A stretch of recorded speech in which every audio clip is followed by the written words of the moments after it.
Olá, aluno! Olá, aluna! Sejam bem-vindos à disciplina de Responsabilidade Social e Ambiental. Eu sou o professor Maurílio Bergamo, esse é o nosso segundo encontro e tem como título Contradições do Desenvolvimento Sustentável e a Abordagem Ecológica e Social.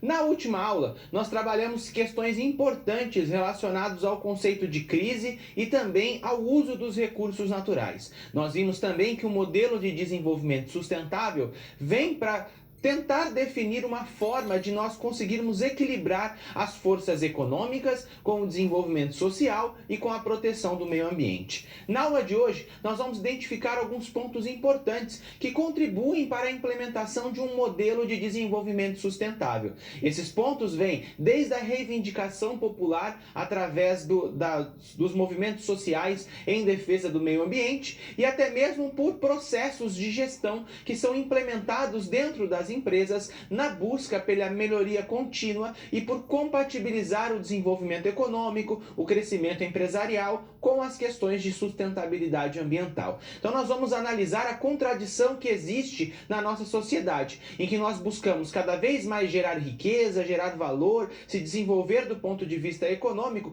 e muitas vezes a agressão ao meio ambiente acaba gerando impactos negativos no crescimento da nossa sociedade. Vamos aqui ao quadro onde nós temos um pequeno resumo da nossa aula de hoje. Essa aula se relaciona com a unidade de ensino número 2 do livro da nossa disciplina, que tem como competência analisar o processo de desenvolvimento econômico na perspectiva ambiental. Nós vamos entender de que forma o meio ambiente é muito importante para o desenvolvimento econômico. Então, nós vamos compreender quais desafios a nossa sociedade tem hoje para implementar um processo de desenvolvimento sustentável dentro da perspectiva ecológica e também social. Esse é o segundo encontro da nossa disciplina e o título desse encontro, nós já vimos no início da aula, é o mesmo da nossa unidade de ensino do livro da disciplina.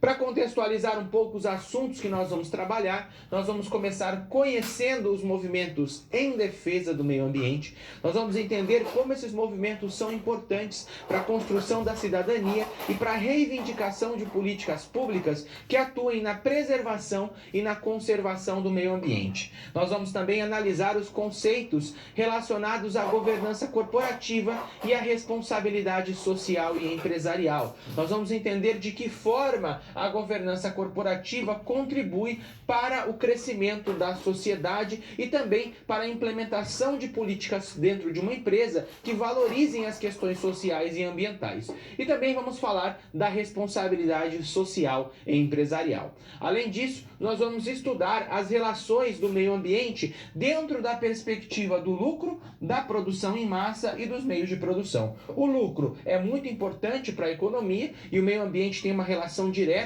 com a questão do lucro, porque muito do lucro da atividade econômica vem do uso de matérias-primas que são retiradas do meio ambiente. A produção em massa existe justamente para suprir a necessidade da nossa sociedade do consumo de produtos que são uma demanda social, e também os meios de produção, eles precisam estar alinhados às necessidades da sociedade e também devem ser eficientes para degradar ao mínimo o meio ambiente. E também, por último, nós vamos discutir um pouco e refletir sobre a nossa sociedade. Uma sociedade baseada no consumo e que está cada vez mais se transformando numa sociedade de risco. Uma sociedade que pode sofrer consequências muito grandes das ações voltadas para o desenvolvimento econômico. Quando a gente pensa no meio ambiente, é muito importante nós termos ele como ponto central de discussão, porque uma vez que se impacta o meio ambiente, não é possível muitas vezes conseguir resolver esse impacto e as consequências são muito graves do ponto de vista social. Então, na aula de hoje eu te convido desde já a participar da aula, a enviar comentários, as suas dúvidas através do nosso chat. Nós teremos algumas situações, problemas para analisar em conjunto e refletir um pouco sobre os assuntos que nós estamos trabalhando aqui. Então eu conto com a sua participação e para a construção dinâmica da disciplina de responsabilidade social e ambiental. Movimentos em defesa do meio ambiente.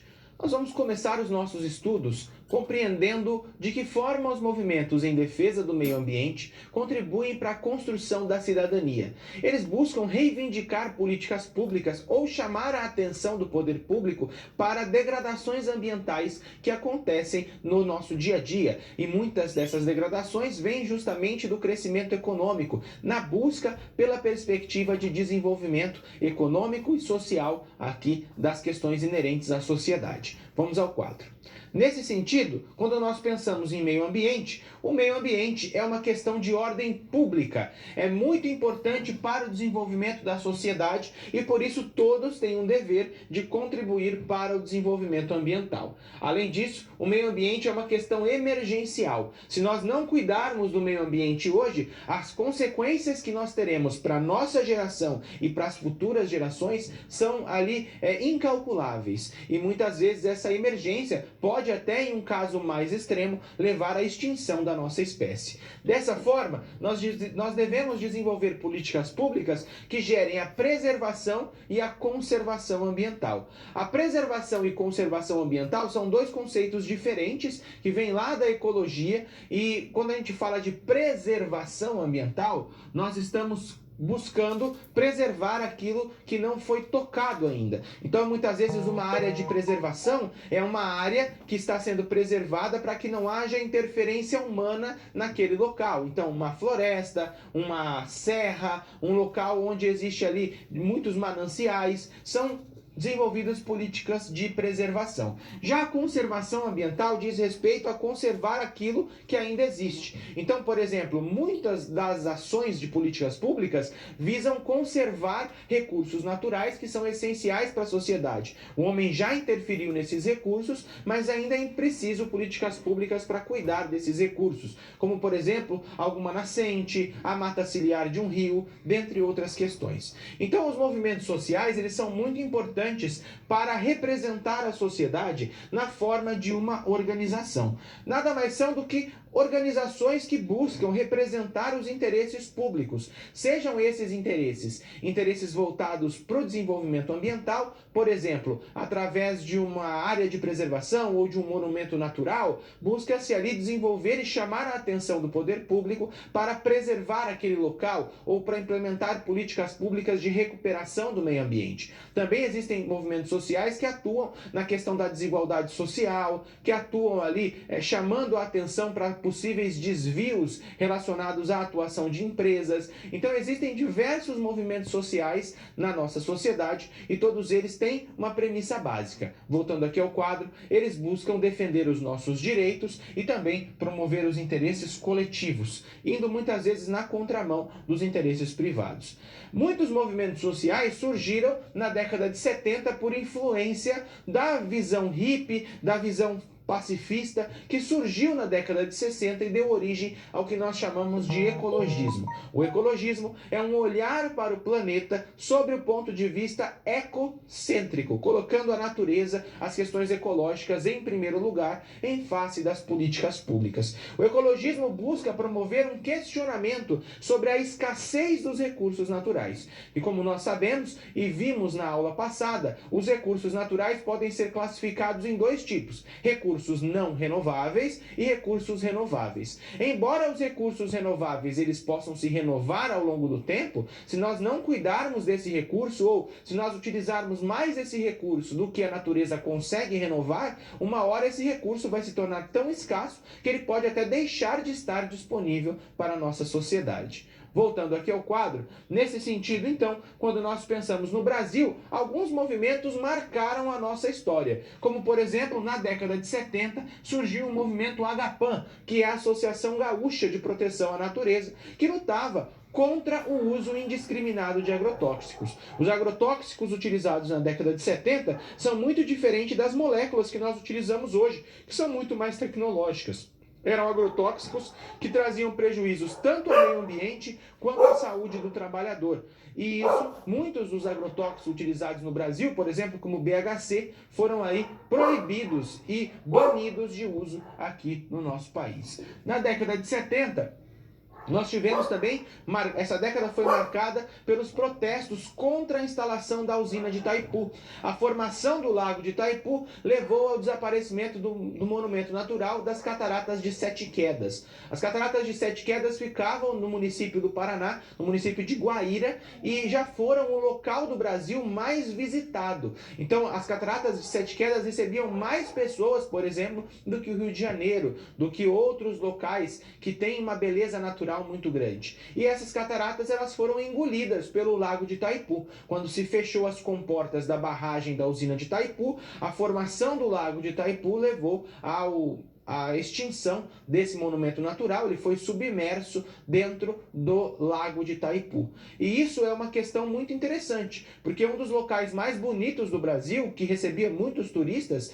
acabou pagando o preço do desenvolvimento econômico e da necessidade da geração de energia. Então esses protestos buscavam ali tentar compatibilizar a instalação de uma usina com a preservação daquele local, que infelizmente não foi possível. Voltando aqui ao quadro, também durante a década de 80 nós tivemos diversos movimentos populares chamando a atenção para a cidade de Cubatão, que no estado de São Paulo, que já foi considerado um dos locais mais contaminados do mundo pela atividade siderúrgica que existe naquela localidade. Então, muitas do polo industrial, muitas das adequações que levaram ali à melhoria da qualidade do ar, da poluição daquela localidade, vem de lutas populares que aconteceram durante a década de 80.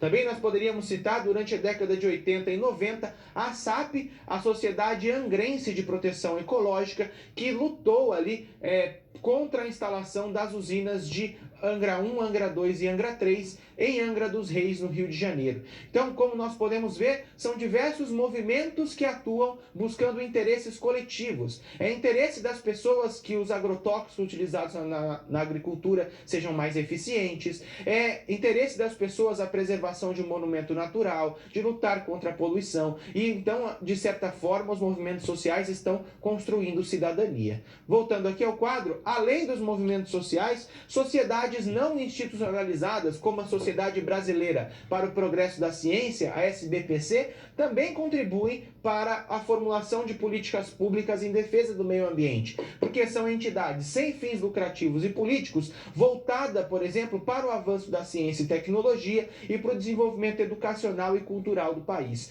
Então, atua diretamente difundindo a ciência no nosso país e contribuindo para chamar a atenção da importância da preservação do meio ambiente. Nesse sentido, os movimentos sociais são movimentos de reivindicação de políticas públicas que são necessárias para o cuidado com a natureza. Nesse caso, os movimentos sociais que atuam em defesa do meio ambiente atuam formulando políticas públicas em face do meio ambiente, chamando muitas vezes a atenção das nossas autoridades públicas, prefeitos, governadores, deputados, presidência da República, dentre outros, que podem atuar em prol do desenvolvimento coletivo de políticas que buscam beneficiar a sociedade.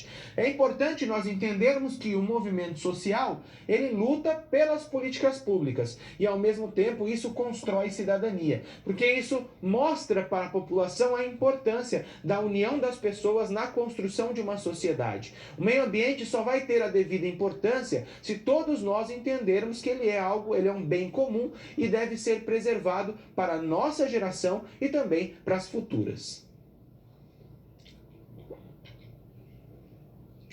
Governança corporativa. Agora nós vamos tratar da governança corporativa, da importância da governança corporativa na formulação de políticas internas dentro de uma empresa para melhor eficiência. A governança corporativa busca ser um modelo balanceado de distribuição de poder, onde nós temos ali não temos uma figura central, como, por exemplo, um proprietário ou um diretor-presidente que toma todas as decisões empresariais. Nós temos uma divisão de poder, onde diversas pessoas participam ali do desenvolvimento econômico, participam dos processos administrativos, da formulação de políticas públicas que atuam dentro das empresas para melhor eficiência, para garantir o crescimento econômico e, ao mesmo tempo, garantir a preservação ambiental. Vamos ao quadro.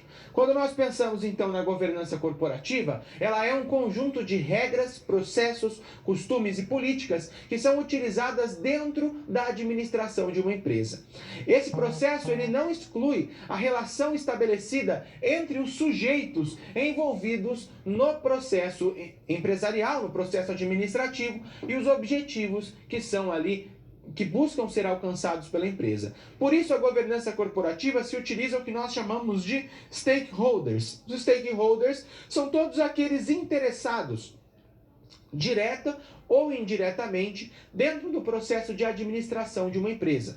Por exemplo, dentro da governança corporativa, os stakeholders são aqueles que têm interesse na gestão da empresa ou na gestão de um projeto, tendo ou não feito investimento neles. Então, quem seriam os stakeholders? Seriam os proprietários de uma empresa, os acionistas, os credores, os clientes, os colaboradores, todos aqueles que estão direta ou indiretamente envolvidos nas atividades empresariais. Então, todo mundo que tem interesse numa empresa, seja de um cliente que tem interesse num produto, ou de um acionista que faz um investimento em quando compra uma ação, por exemplo, de uma empresa listada em bolsa, espera que os resultados dessa empresa sejam refletidos na forma de balanços positivos, na forma de uma gestão eficiente que gere ali maior lucro da atividade econômica. Voltando aqui ao quadro, quando nós pensamos então na governança corporativa e no papel dos stakeholders, o objetivo dos stakeholders é legitimar as ações de uma empresa, possuindo papel direto ou indireto na gestão dos resultados de uma empresa e também no planejamento estratégico para a tomada de ação. Nesse sentido, se busca estabelecer uma relação entre a organização, o seu ambiente interno, seus colaboradores, aqueles que participam diretamente da gestão de uma empresa, e também o ambiente externo, seus acionistas, seus clientes e assim por diante. Nesse sentido, os objetivos organizacionais e a definição de estratégias corporativas é algo essencial para o desenvolvimento de uma empresa. Quando a gente pensa nas estratégias corporativas, muitas estratégias devem ser construídas através de um modelo balanceado de poder. Então, quando nós olhamos para uma empresa, nós temos pessoas que participam da gestão dessa empresa e pessoas que estão diretamente ligadas à governança da empresa. E as estratégias, muitas vezes, elas partem dos gestores, mas os gestores não conhecem, muitas vezes, as minúcias do trabalho empresarial. Muitas vezes, as pessoas que trabalham no dia a dia, se a gente pensa, por exemplo, numa fábrica, o trabalhador da linha de produção conhece muito mais o seu trabalho do que um diretor, do que um presidente, que muitas vezes está ali mais relacionado com questões burocráticas e administrativas. Então é muito importante que o planejamento passe também por uma Assembleia Geral, que tragam ideias, que analisem os problemas, onde todos os colaboradores estejam envolvidos. E as ideias, as propostas, o planejamento que vem dessa Assembleia Geral pode passar, por exemplo, pelo Conselho Administrativo, que leva essas ideias até aqueles responsáveis pela gestão, como, por exemplo, os administradores de uma empresa, os diretores e o presidente. Além disso, toda a atividade de governança é muito importante a atuação de conselhos fiscais, que analisem ali a saúde fiscal e financeira de uma empresa. É muito importante a presença dos comitês de auditoria, sejam as auditorias internas ou independentes, que busquem analisar e entender se realmente aqueles resultados que são ali divulgados pela empresa refletem aquilo que realmente está presente na realidade. Então a governança corporativa busca descentralizar o poder, fazer com que todos os colaboradores, por exemplo, de uma empresa, possam participar direta ou indiretamente da sua gestão, possam analisar ali melhorias, possíveis implementações que melhorem o trabalho de uma empresa e assim garantir o crescimento econômico e garantir também o desenvolvimento empresarial. Voltando aqui ao quadro, nesse sentido, quando nós pensamos em governança corporativa, o Instituto Brasileiro de Governança Corporativa, o IBGC, busca analisar e propor ali iniciativas que implementem ações de governança corporativa nas diferentes empresas. Esse instituto criou o Código para as Melhores Práticas de Governança Corporativa.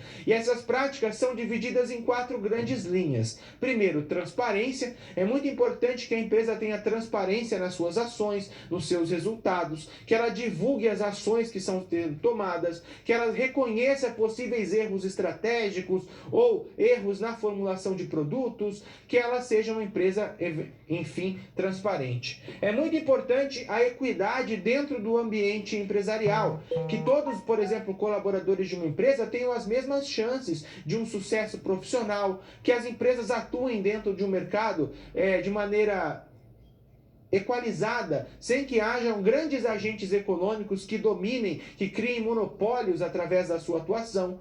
É muito importante o que a gente chama de accountability, que nós não temos um termo em português para accountability, seria mais ou menos como prestação de contas. É muito importante que a empresa preste as suas contas de maneira real, que os balanços sejam divulgados trimestralmente, de forma responsável, que não haja fraudes nas contas e na parte fiscal da empresa, que a empresa na sua prestação de contas seja realmente refletida e que haja ali transparência no processo. E também a responsabilidade corporativa, para que as empresas entendam que elas têm uma função social, que elas são muito importantes para o desenvolvimento da sociedade e que elas se constroem também pelo trabalho dos seus colaboradores. Então todos esses pontos de governança corporativa são muito importantes para nós entendermos, já que o modelo de desenvolvimento sustentável passa também por empresas responsáveis, por empresas que entendem o seu papel e que buscam não só o desenvolvimento econômico, mas garantir o bem-estar do trabalhador, o seu desenvolvimento social, sem deixar de lado as questões ambientais.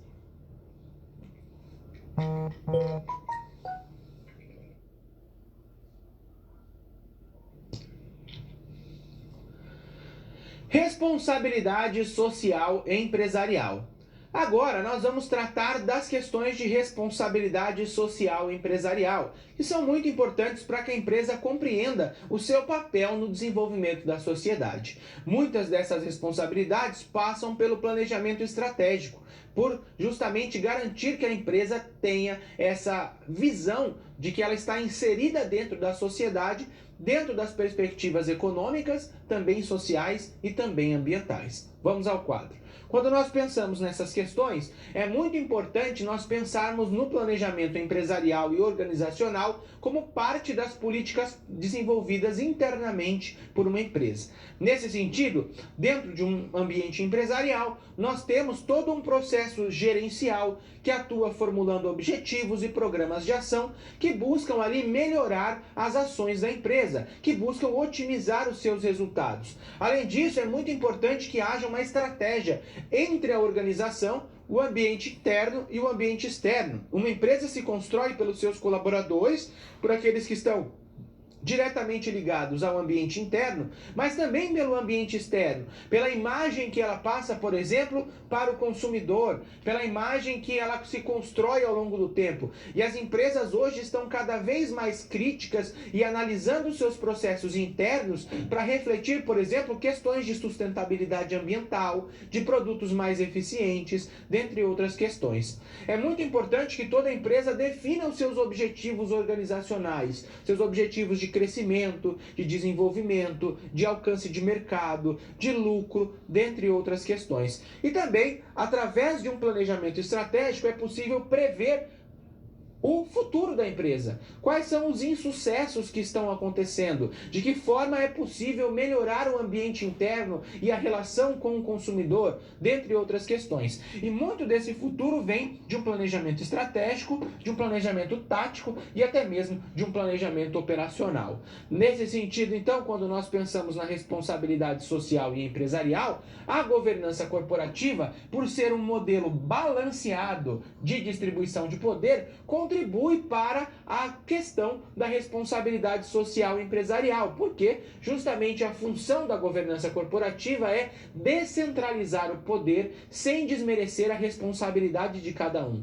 Não é porque o poder é descentralizado que, por exemplo, as lideranças de uma empresa não têm a sua importância. Não é porque nós temos um modelo, muitas vezes, através da governança corporativa balanceado, construído através da figura de diversas pessoas que participam do processo de gestão e de governança de uma empresa, que o presidente da empresa ainda não tem as suas responsabilidades. Hoje nós temos muito a questão do CEO, né, que é ali quem reflete a imagem de uma empresa. Então, quando a gente olha para empresas, por exemplo, como a AMD, que tem uma CEO muito identificada com a empresa, empresas, por exemplo, como a Apple, que durante muito tempo teve à sua frente o Steve Jobs, que criou aquela empresa e também refletia a imagem da Apple, deixando o seu legado. É muito importante que exista essa imagem, mas sem deixar de lado também os colaboradores e o ambiente interno. Voltando aqui ao quadro, é muito importante então compreender que os stakeholders, sejam os clientes, o proprietário, os acionistas, os credores de uma empresa,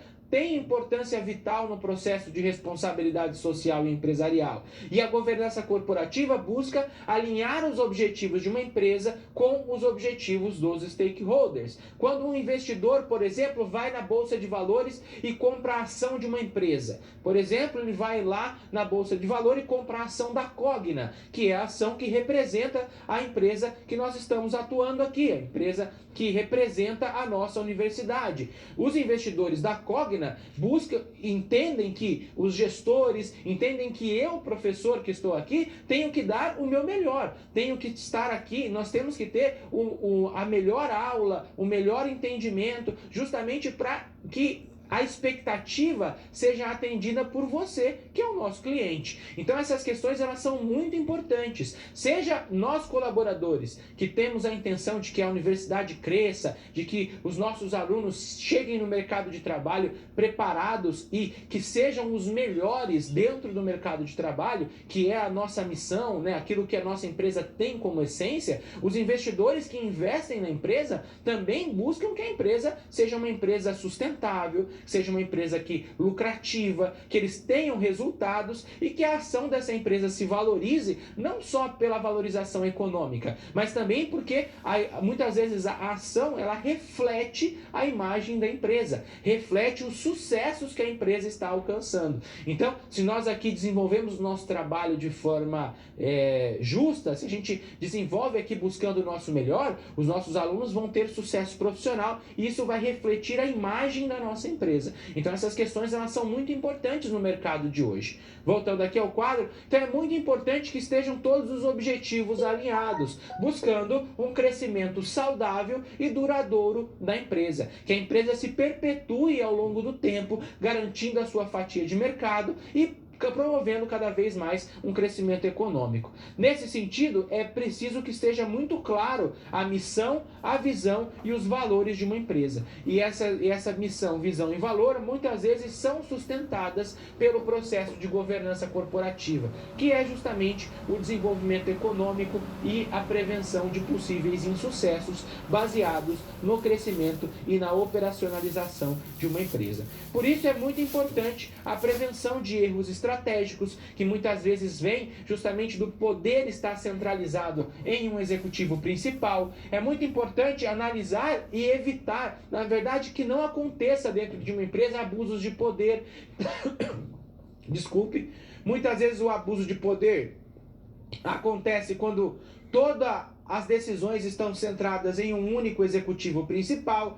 E também é muito importante analisar fraudes. Muitas empresas acabam até mesmo, entre aspas, quebrando, justamente porque fraudam os seus balanços, utilizam de informações privilegiadas, têm problemas fiscais que geram conflitos de interesse. Então, quando a gente pensa nas responsabilidades sociais e empresariais, esse modelo só é viabilizado pela governança corporativa, estabelecendo relações no mercado, sendo transparente, refletindo uma imagem idônea em que a empresa se relaciona e demonstra ali a sua importância e a sua imagem para o consumidor. Por isso, as práticas sociais reforçam a valorização de uma empresa e cada vez mais o consumidor se torna crítico, buscando essas empresas que refletem uma imagem empresarial alinhada aos seus interesses. Então, cada vez mais o consumo tem se tornado crítico. As pessoas têm buscado empresas que se alinham aos seus interesses ou que reflitam uma imagem que para elas gerem uma identificação.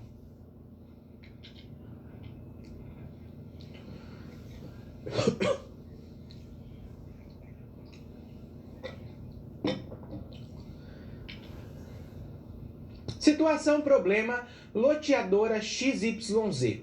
Agora nós vamos analisar uma situação problema, onde nós temos uma loteadora que atua dentro de um município realizando diversos projetos de parcelamento do solo urbano, então desenvolvendo áreas comerciais, residenciais, voltadas para a agricultura, para a atividade industrial dentro de um município. E agora essa empresa está construindo um parque industrial e para isso desmatando uma área de preservação da cidade. Frente a isso, nós temos um movimento social que luta em defesa do meio ambiente e busca justamente garantir esse desenvolvimento e buscar, de certa forma, formular uma política pública que permita a preservação daquele recurso natural. Vamos ao quadro. Quando nós pensamos, então, na situação problema, nós temos a figura do Abner. Abner, homem simples do campo, tem testemunhado o desmatamento da Cidade dos Anjos pela loteadora XYZ, que há tempos vem promovendo o parcelamento do solo da cidade. Apesar dessa empresa possuir uma vasta área de preservação ambiental, com espécies raras que dependem da mata preservada e intocada para não serem extintas, a empresa acaba ali restando pouca área para o processo de urbanização, para a agricultura, para a pecuária e para a própria indústria. Pensando nisso, então, nós temos que a XYZ está construindo um polo industrial e, para isso, ela está desmatando 50% da área preservada para a instalação desse polo industrial. Então, a partir desse ideal, a Abner tem desenvolvido, tem ali junto com outras pessoas criado um movimento que luta contra a XYZ. Esse movimento não tem uma formalização, mas tem se fortalecido buscando reforço junto ao Ministério Público local, procurando reconhecer e considerar a Cidade dos Anjos como patrimônio ambiental.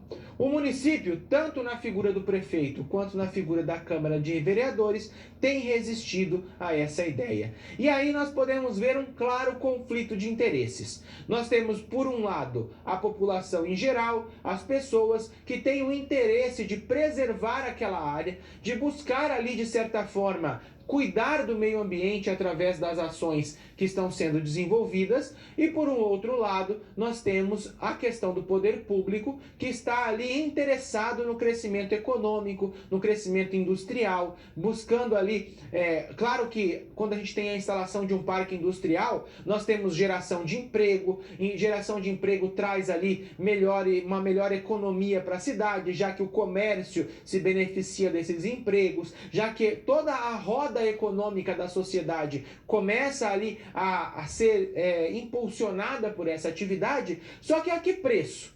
Nós temos a questão ambiental. Então o grande problema é balancear as coisas. Vale a pena o lucro gerado pela atividade econômica desse centro empresarial em face dos problemas que nós temos ambientais que podem ser gerados pelo desmatamento da área? E também cabe ao prefeito e aos vereadores tomarem partido à frente da questão da empresa em relação aos interesses da sociedade, já que eles são representantes públicos? Esses questionamentos ficam numa situação problema como essa. Vamos voltar aqui ao quadro. Quando nós pensamos então nessa situação, eu gostaria de refletir. Você acredita que a formalização de um movimento para expressar os seus ideais e interesses pelo não desmatamento da Cidade dos Anjos é algo importante? E também, a reivindicação desse movimento pode resultar numa política pública em relação ao meio ambiente? E aí, então, nós temos dois pontos interessantes. Primeiro,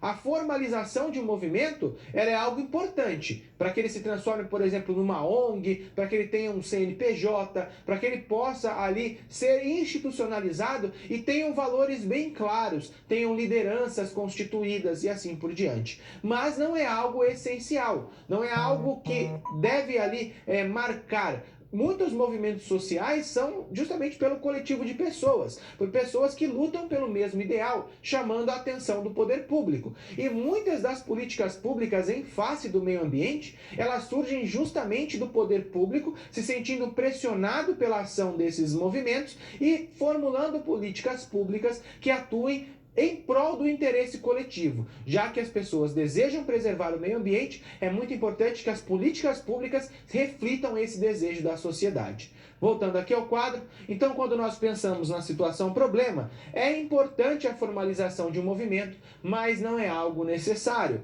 Um movimento pode ser uma entidade não institucionalizada. Ele pode, no futuro, através de uma institucionalização, se tornar uma ONG, mas a ONG ela é reflexo justamente dos ideais de um coletivo de pessoas. E as políticas públicas em prol do meio ambiente muitas vezes vêm de movimentos não institucionalizados que vão ali lutar em favor das questões ambientais. O mais importante é compreender que os movimentos eles estão ali na forma de representação de um coletivo interessado. E justamente por representar um coletivo, devem buscar, junto ao poder público, que a vontade popular prevaleça frente a interesses privados. Dúvidas sobre o conteúdo. Se você tem alguma dúvida, algum ponto que não ficou claro, ou deseja fazer algum comentário sobre os assuntos que estão sendo trabalhados aqui na aula de hoje, fique à vontade para utilizar o nosso chat, para que a gente possa ter esse contato mais próximo ao longo da nossa aula.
Retornando aqui, como nós não tivemos nenhuma pergunta através do nosso chat, vamos continuar com os nossos conteúdos, mas caso surjam ali alguma dúvida, algum ponto que você queira contribuir com a nossa aula de hoje, fique à vontade para enviar através do nosso chat, que ao final da aula nós temos mais um momento de interação. Meio ambiente na perspectiva da triangulação de interesses. Agora, nós vamos compreender de que forma o meio ambiente se relaciona com os interesses econômicos, interesses relacionados ao lucro, à produção em massa e aos meios de produção. É muito importante colocar o meio ambiente dentro dessa discussão, compreendendo a importância das questões ambientais no desenvolvimento econômico e a compatibilização através de um movimento relacionado ao desenvolvimento sustentável que garanta compatibilizar o crescimento econômico com as questões sociais e também com as questões ambientais. Vamos ao quadro. Nesse sentido, então, as questões ambientais estão relacionadas aos interesses econômicos e de produção. E por que elas estariam relacionadas aos interesses econômicos e de produção? Porque o meio ambiente é importante para a produção de produtos, justamente porque é do meio ambiente que vem toda a matéria-prima para os produtos que nós consumimos. Nesse sentido, é importante que a gente proporcione uma discussão a respeito da triangulação de interesses de lucro, produção em massa e meios de produção, dentro de uma questão ambiental, dentro de uma questão, entre aspas, ecocêntrica. E para isso nós precisamos pensar no nosso modelo econômico. O modelo econômico do nosso país, da nossa sociedade, é um modelo que tem uma aspiração capitalista. Né? O capitalismo ele é um sistema político e econômico que ele se iniciou lá no século XVIII e que é fruto de um processo de revolução industrial e tem como base o vínculo entre comércio, consumo e lucro. Então nós temos empresas que estão fabricando produtos, esses produtos eles são fabricados justamente porque existe um interesse da sociedade nesses produtos. Então, por exemplo, por que empresas fabricam smartphones? Por que empresas fabricam televisores?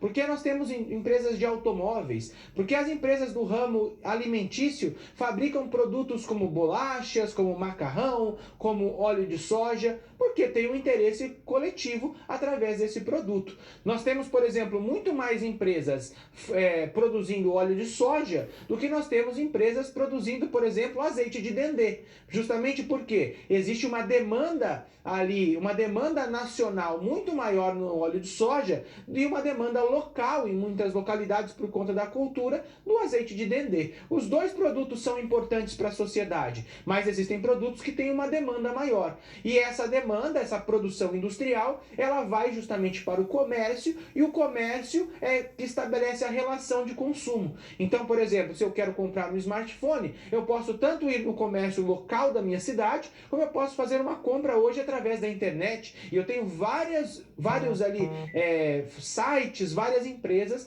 que estão vendendo aquele mesmo smartphone. E qual é o objetivo de toda essa transação? O lucro no final, se beneficiar. Então a empresa, ela pega a matéria-prima e transforma num produto para ter lucro, ela vende esse produto para um comércio, para uma empresa que vai fazer uma atividade de varejo, de uma atividade comercial, que vai obter lucro nessa operação, e eu busco consumir justamente aquilo que é da minha necessidade. Então essas questões elas estão presentes dentro do nosso sistema. E qual é o problema disso? Quando a gente pensa no sistema capitalista, esse sistema, ele é um sistema que gera uma grande desigualdade na geração de riquezas, porque quem consome, muitas vezes, é quem financia o lucro das grandes organizações. Então, dentro de um aspecto negativo, o capitalismo, uma pequena parcela da população usufrui de toda a riqueza. Os 10% mais ricos da sociedade têm uma riqueza contabilizada muito maior do que os outros 90% mais pobres. Então, essas questões elas estão inerentes à sociedade e representam um grande desafio. Além disso, nós temos aspectos positivos do capitalismo. O capitalismo contribui com a economia, contribui com a tecnologia, contribui com as facilidades. Então, o nosso grande dilema é abandonar um sistema capitalista em prol de outro sistema que tenda a ser mais igualitário ou tentar refundar o capitalismo, tentar analisar os problemas e buscar soluções para esses problemas. Então esse é o grande dilema e esse dilema se insere dentro do contexto do desenvolvimento sustentável. Voltando aqui ao quadro, é muito importante analisar esses aspectos porque o nosso modelo de desenvolvimento atual existem uma série de divergências em relação ao capital e o trabalho, à degradação do meio ambiente, as questões relacionadas à desigualdade social e à extinção de valores humanos. Quando nós pensamos na divergência entre capital e trabalho, essa divergência vem da luta do trabalhador, da classe proletariada, buscando melhores condições de trabalho.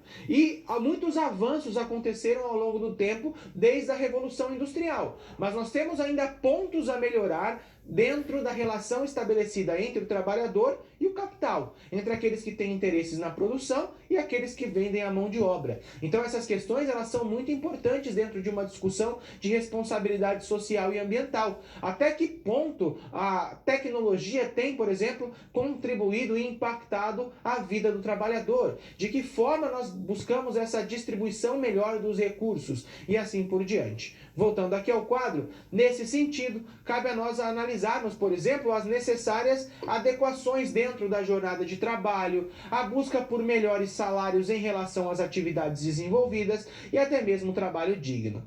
Além disso, o meio ambiente se insere na discussão do lucro da produção em massa e dos meios de produção, porque a produção em massa e a necessidade de consumo, elas impactam o meio ambiente porque toda a matéria-prima utilizada no processo produtivo vem do meio ambiente. E a extração de matéria-prima gera degradação ambiental. Isso é algo inevitável. E como a gente resolve esse problema? Isso é um desafio para a nossa sociedade. E também, como que o nosso desenvolvimento e o nosso consumo tem comprometido vários recursos. E isso gera prejuízos não só do ponto de vista ambiental, quanto também alguns limites à sociedade. Além disso, nós temos a questão da desigualdade social muito presente na nossa sociedade. A busca incessante pelo lucro tem gerado diversas pressões em relação à viabilidade do desenvolvimento econômico.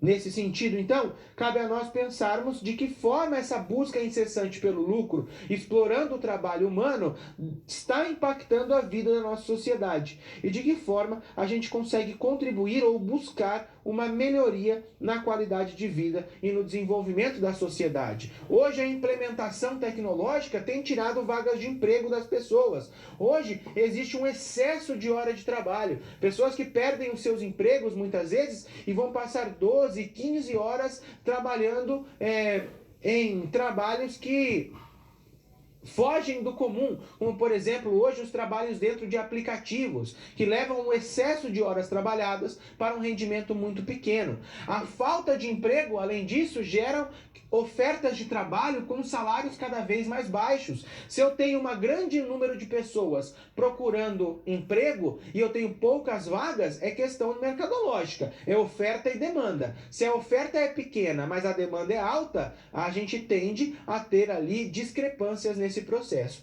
Sem dizer da disparidade econômica e na concentração de riquezas, que é fruto do nosso modelo de desenvolvimento.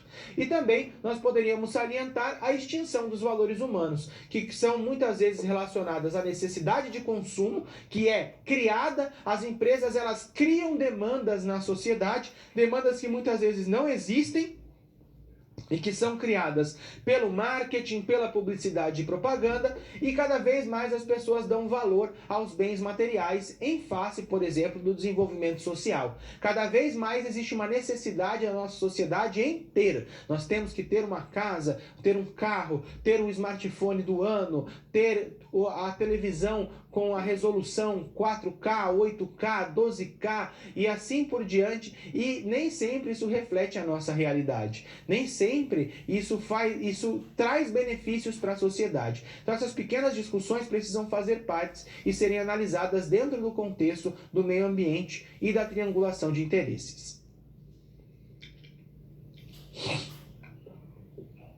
Lucro, produção em massa e meios de produção. Agora nós vamos analisar de que forma o crescimento econômico se dá através do lucro, da produção em massa e dos meios de produção. Vamos aqui ao quadro.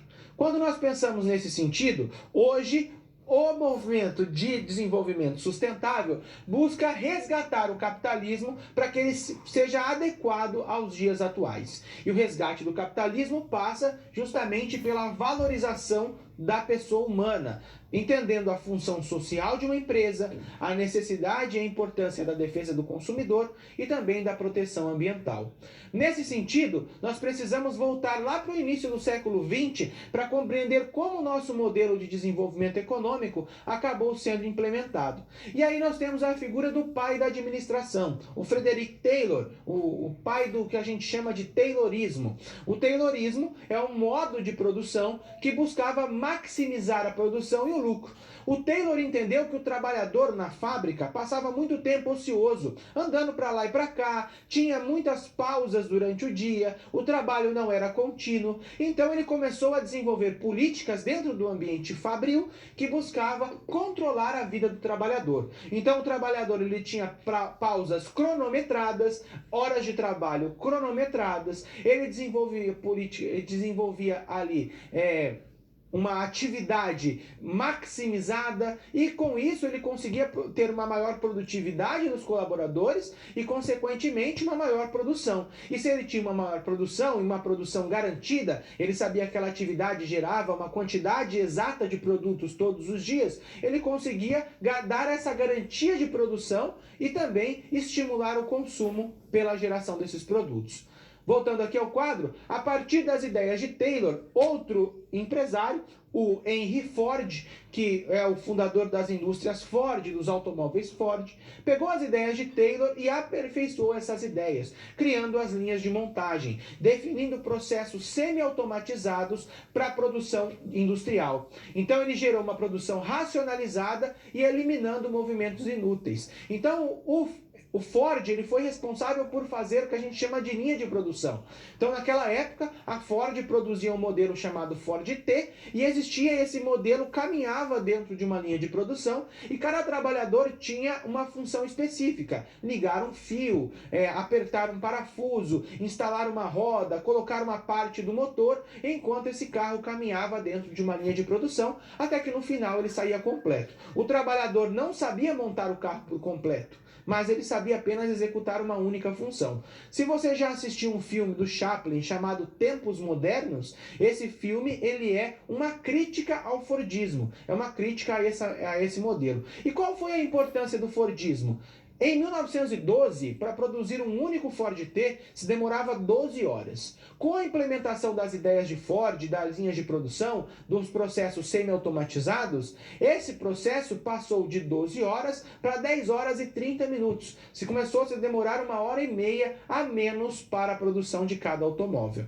Com a evolução e com a implementação de medidas nessa fábrica, em 1920, ou seja, 8 anos depois da implementação das linhas de montagem, um Ford T era produzido a cada 24 minutos. Então a produção em 8 anos saltou de 12 horas para 24 minutos. E isso gera mais automóveis fabricados e também uma demanda na população, um maior acesso aos automóveis. E hoje a gente sabe como os automóveis estão presentes na nossa sociedade.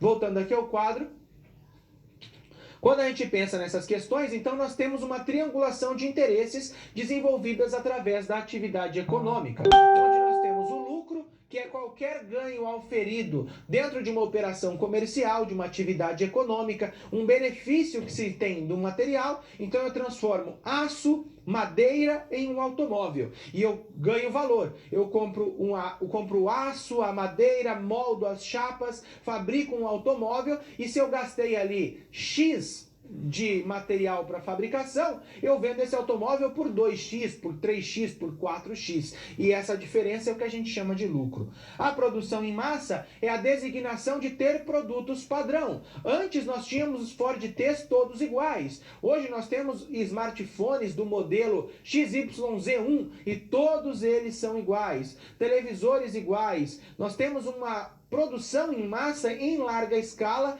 de produtos padrão. E, se a gente toma isso como exemplo, o próprio Ford entendia a importância da padronização. Lá, no começo do século XX, ele dizia que todos que quisessem ter um Ford T, poderiam ter um Ford T da cor que quisessem.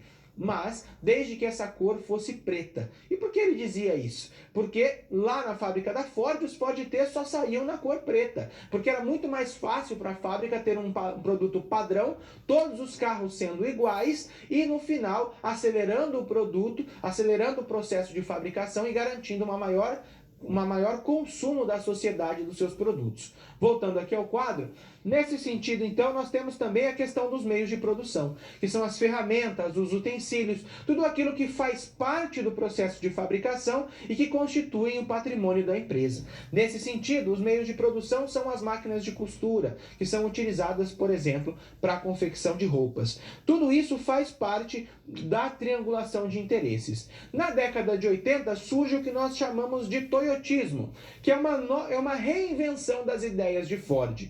Então o Japão passa a olhar para a fabricação de automóveis e ter uma consciência de que é necessário produzir automóveis mais baratos e aumentar a produtividade. E a partir da década de 80, a produção vem se tornando cada vez mais enxuta, vem se estabelecendo processos produtivos onde se fabricam os produtos em pequenos lotes que permitem uma variedade de produtos e também um exame de qualidade. Muita dessa produção enxuta se dá pela robotização do processo de fabricação, principalmente de automóveis. E cada vez que eu instalo um robô, aquele robô consegue trabalhar 24 horas sem parar, consegue desenvolver um trabalho às vezes com mais eficiência do que o ser humano e, consequentemente, isso gera diminuição nos custos e uma maior produtividade. Só que existe um preço social. As pessoas estão perdendo os seus trabalhos.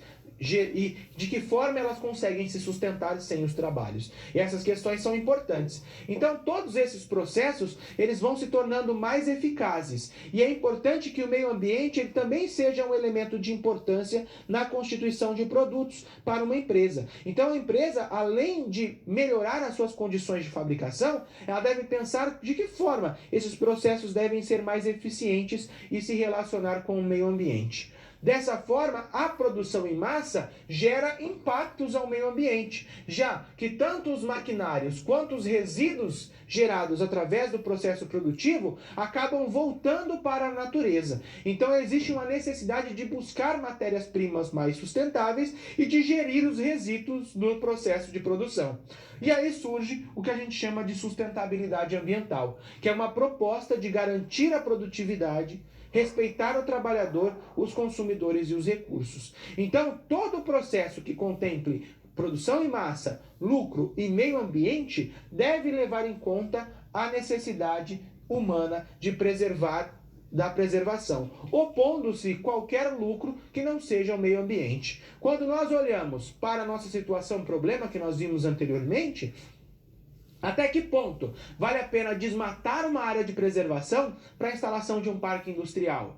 Vai existir benefícios econômicos, mas e o prejuízo ambiental?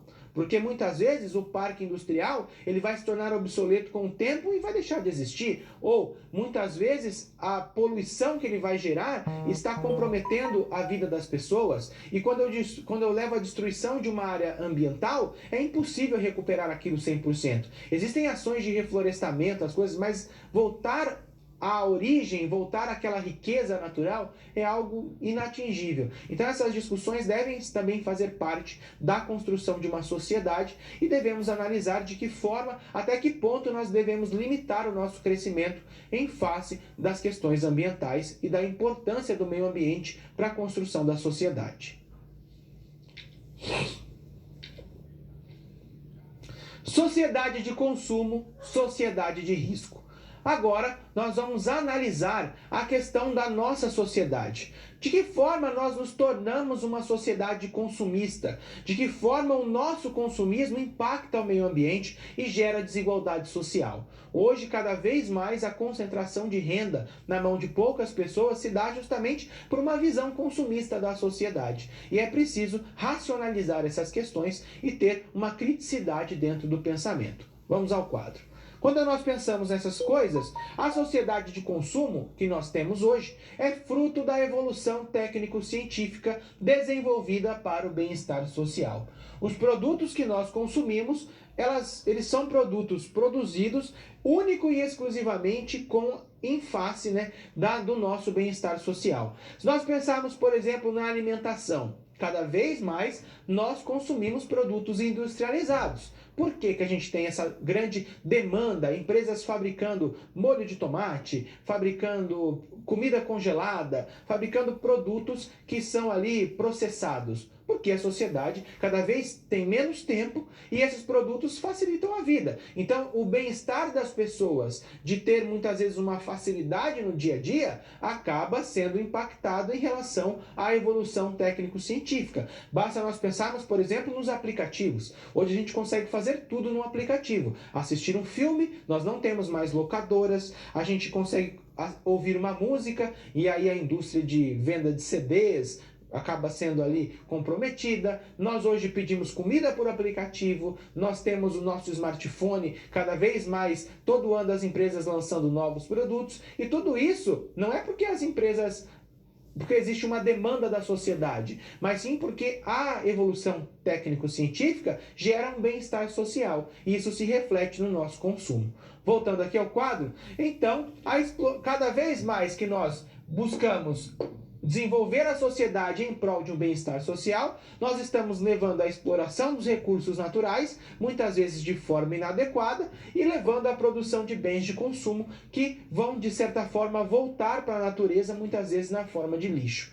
Nesse sentido, existe uma necessidade de refletir sobre o quanto vale o nosso bem-estar social em prejuízo do meio ambiente. Esse é o grande dilema do desenvolvimento sustentável. Nesse sentido, desde o século XIX, com o surgimento de um mercantilismo industrial, da revolução técnico-científica, em que cada vez mais se geram produtos que tragam o benefício social, nós estamos vivendo cada vez mais a ação e a influência dos impactos ambientais. A revolução industrial e as evoluções que aconteceram ao longo do tempo levaram ao aumento de produção e deram origem à nossa sociedade. Hoje nós temos um excesso de oferta em relação ao consumo. Nós temos, por exemplo, as empresas fabricando smartphones, e quando elas fabricam smartphones, esse ano ela lança o smartphone XYZ1. No ano que vem, o XYZ2. No outro ano, o XYZ3. E a partir disso, gera-se na sociedade uma necessidade de consumo, porque a empresa consegue fabricar, sei lá, milhões de smartphones. E como vender esses milhões de smartphones para as pessoas? Como fazer as pessoas se sentirem necessárias? Porque muitas vezes você tem o seu smartphone e ele satisfaz a sua necessidade, mas, de certa forma, as indústrias precisam criar dentro do pensamento humano a necessidade de consumir aquele produto do ano, aquele produto padronizado, de trocar os seus produtos e assim por diante. Voltando aqui ao quadro, e muito disso acontece por conta do marketing, da publicidade e da propaganda, que vão ali incutindo dentro do pensamento humano uma, entre aspas, necessidade do consumo, como meio de satisfação e de felicidade. Então a empresa, por exemplo, vou utilizar o exemplo do smartphone, fabrica lá um smartphone e ela direciona esse smartphone para um grande influencer digital. E aquele influencer aparece fazendo aquele review do produto ou mostrando o quanto aquele smartphone é maravilhoso. E ele está fazendo aquilo muitas vezes como uma ação de marketing que está ali disfarçada. Está recebendo dinheiro para fazer a propaganda do smartphone e para fazer com que os seus seguidores eles também olhem para aquilo e tenham a necessidade, se sintam, eu só vou ser feliz se eu pegar o meu smartphone XYZ1 e trocar pelo XYZ2, porque o XYZ2 tem 4 câmeras e o meu XYZ1 tem só 3 câmeras, então eu preciso desse outro modelo. E isso vai gerando nas pessoas uma visão, uma necessidade de consumo por consumir e não por uma real necessidade. Só que qual é o impacto ambiental de tudo isso? Esse smartphone que hoje não serve mais, porque ele só tem, entre aspas, 3 câmeras, e o novo modelo tem 4 câmeras, vai muitas vezes para o lixo. E um aparelho como esse é altamente prejudicial ao meio ambiente. Porque nós temos baterias aqui, nós temos componentes eletrônicos, nós temos placas de silício que muitas vezes não podem ser recicladas e que vão se acumulando como lixo eletrônico e geram prejuízos. E a gente poderia usar outros exemplos. Antigamente a gente comprava um televisor, ele ficava 20 anos sendo utilizado, ele queimava, a gente consertava. E hoje a gente, quando o televisor estraga, depois de 2, 3 anos de uso, é melhor, é mais fácil a gente comprar o novo do que consertar o usado. Então essas pequenas modificações da sociedade vêm justamente para atender essa sociedade de consumo. Voltando aqui ao quadro, nesse sentido, então, essa reflexão ela também deve se dar em relação ao fácil acesso a crédito que nós temos hoje. É muito fácil comprar as coisas em 12 vezes sem juros. É muito fácil comprar um carro em 60 vezes sem entrada. Só que qual é a consequência disso? Cada vez mais, por essa necessidade criada na sociedade, a nossa sociedade está endividada e empobrecida. Os 90% mais pobres da sociedade se tornam endividados e empobrecidos para satisfazer a sua necessidade social. Só que quando a gente consome, para quem vai o recurso? Vai para os 10% mais ricos. Então, o nosso padrão de consumo, ele contribui muito para a desigualdade social. O endividamento, o pagamento de juros, a falta de controle financeiro faz com que a renda se torne cada vez mais concentrada na mão de poucos. E uma coisa que é mais importante do que isso, nós temos hoje cada vez mais uma consequência ambiental. A ciência e a tecnologia geram produtos tecnológicos, mas não dão conta dos riscos e colocam a nossa sociedade cada vez mais em risco. Como consequência disso, nós temos danos à saúde humana e ao meio ambiente e também, a princípio, isso pode não parecer ter efeito. Contudo, nós vamos cada vez mais sofrer em consequência dos prejuízos ambientais e sociais que o nosso padrão de consumo gera. E o que eu chamo a atenção através daqui? Uma reflexão. Nós devemos refletir sobre o nosso padrão de consumo. Se ele é sustentável a longo tempo, ou se nós estamos consumindo e produzindo incessantemente e comprometendo, por exemplo, o futuro das próximas gerações. Movimento Guardiões. Quando nós pensamos nessas questões, é muito importante nós voltarmos para a nossa situação problema, que analisava um movimento social que lutava contra a instalação de um parque industrial na Cidade dos Anjos. Vamos aqui ao quadro. O movimento liderado por Abner foi formalizado e agora se chama Guardiões. O objetivo do movimento Guardiões é garantir e defender a Cidade dos Anjos contra danos ambientais e buscar o reconhecimento daquele local como um patrimônio ambiental. Para isso, eles redigiram um documento a ser entregue ao promotor público e à imprensa, cobrando a responsabilidade da empresa frente à comunidade, alegando nesse documento uma relação de consumo estabelecida, tendo a XYZ que observar o lucro, a produção em massa e os meios de produção. Nesse sentido, sendo a XYZ uma loteadora, é possível enquadrá-la na discussão de lucro, produção em massa e meios de produção? E também, por estar construindo um polo industrial, pode-se considerar o parcelamento do solo e as respectivas edificações como produção em massa? E nesse caso, como deve ser a abordagem ambiental? Quando nós pensamos nessas questões, então, é muito importante nós pensarmos que uma loteadora, ela desenvolve um trabalho e ela também faz parte dessa discussão de lucro, produção em massa e meios de produção. Até que ponto o lucro dessa loteadora, gerando ali aquele parque industrial e todos os benefícios, os empregos que vão gerar, a economia que vai se movimentar por essas indústrias, vale o prejuízo ambiental? Então essas questões elas devem participar das discussões. E aí se perguntava, sendo ali construindo um polo industrial, isso pode ser considerado como produção em massa? Entre aspas, sim, porque dentro da mesma localidade nós vamos ter várias indústrias, vão ter ali terrenos padronizados. Tudo isso faz parte de uma necessidade. A produção em massa ela se dá frente a necessidades sociais, nesse caso, de áreas para a instalação de indústrias. E por último se perguntava como deve ser a abordagem ambiental. E aí nós devemos chamar a atenção para algumas coisas. A loteadora ela atua no parcelamento do solo e também desenvolvendo a edificação industrial naquele local.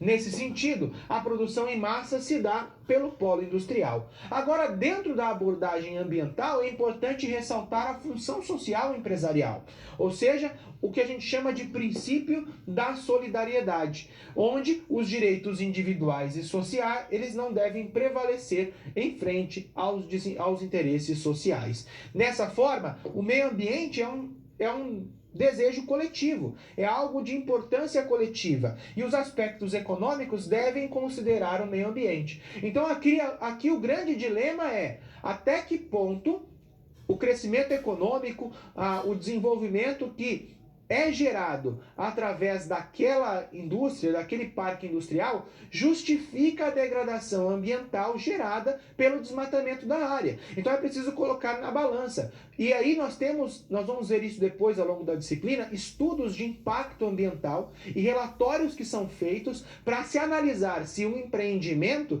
ele deve ou não ser realizado.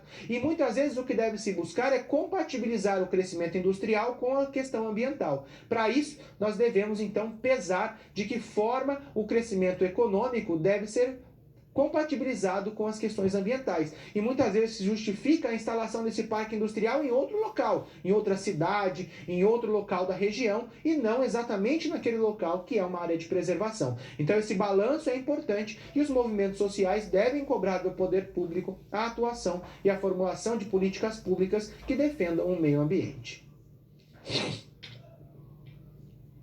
Dúvidas sobre a aula e uma questão para que a gente possa refletir em conjunto. Então, se você tem alguma dúvida, algum ponto que não ficou claro, participe enviando através do nosso chat. E eu também vou trazer uma proposta de reflexão para nós. Na sua região, existe algum movimento que atua em defesa do meio ambiente? E quais as atividades são desenvolvidas por esse movimento? Nós temos aqui alunos muito diversos, de diversas regiões do país, e eu tenho certeza que, frente a toda a biodiversidade que nós temos no nosso país, existem diversos movimentos que lutam a favor do meio ambiente. Eu gostaria de conhecer. Então mande a sua cidade, o seu estado e algum movimento que você conheça que lute ali a favor do meio ambiente.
Retornando aqui, nós não recebemos nenhuma contribuição aqui no chat, também estamos aí com uma estabilidade na nossa conexão, mas então eu vou aproveitar para falar de um movimento que existe aqui na minha cidade. Eu sou de Londrina, Paraná, e nós temos aqui o movimento MAI, né? A ONG MAI, que atua em favor do meio ambiente. MAI significa meio ambiente equilibrado. Então ela desenvolve práticas de sustentabilidade, de conservação da natureza, de educação ambiental, que buscam ali compatibilizar o nosso crescimento ambiental da região. Então nós temos aqui algumas áreas de preservação, onde esse movimento atua, conscientização de produtores rurais frente, por exemplo, aos animais silvestres que podem entrar nas propriedades e que muitas vezes atacam, por exemplo, a lavoura, mas que estão buscando ali apenas a subsistência, já que nós invadimos esse ambiente que era deles. Então essas pequenas questões são importantes e a atividade de ONGs como essa promovem um crescimento ambiental. Eu tenho certeza que na sua cidade também existem outras ONGs importantes que atuam em face do meio ambiente.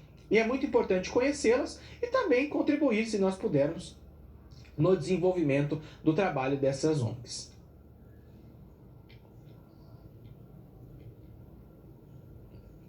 Recapitulando, vamos aqui então recapitular os pontos importantes da nossa aula de hoje. Nós começamos a aula falando dos movimentos em defesa do meio ambiente. Nós vimos que esses movimentos, eles atuam compatibilizando a nossa existência com as questões ambientais, chamando muitas vezes o interesse do poder público para a formulação de políticas públicas em prol do meio ambiente. Nós também trabalhamos a governança corporativa e a importância de um balanceamento de poder dentro das atividades empresariais para garantir tanto o sucesso econômico quanto também a perspectiva da responsabilidade social e ambiental.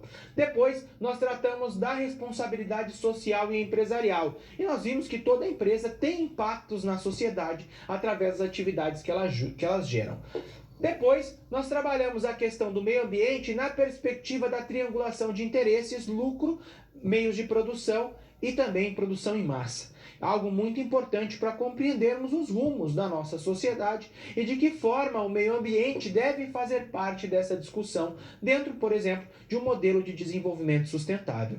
E finalizamos a nossa aula falando da sociedade de consumo, que é uma sociedade que coloca o planeta em risco. As nossas escolhas, o nosso consumo contribui para a degradação ambiental. Então cabe a nós uma reflexão e também cobrar as empresas para que elas alinhem as suas políticas às questões ambientais, algo muito importante nos dias de hoje. Eu tenho certeza que esses temas, eles geram uma reflexão positiva e vão contribuir para a sua atuação profissional, na ajuda e também na contribuição para a criação e para a implementação de modelos de desenvolvimento sustentável e também para gerar uma criticidade na escolha dos nossos produtos que a gente consome, pensando se realmente existe uma necessidade de consumir aquele produto e, caso essa necessidade exista, buscar empresas que tenham responsabilidade social, empresas que busquem ali a preservação do meio ambiente, processos alinhados às questões de recuperação ambiental, dentre outras questões que contribuem para o crescimento da sociedade, não só sobre as questões sociais, mas também buscando o meio ambiente, colocando o meio ambiente em primeiro lugar. Certo? Nós finalizamos a nossa aula por aqui. Não deixe de fazer a leitura do capítulo do livro. É muito importante que, dentre as suas atividades semanais de estudo, estejam também a leitura do livro. E caso você tenha alguma dúvida, eu fico sempre à disposição para te ajudar dentro da disciplina de responsabilidade social e ambiental. Certo? Bons estudos e até o nosso próximo encontro.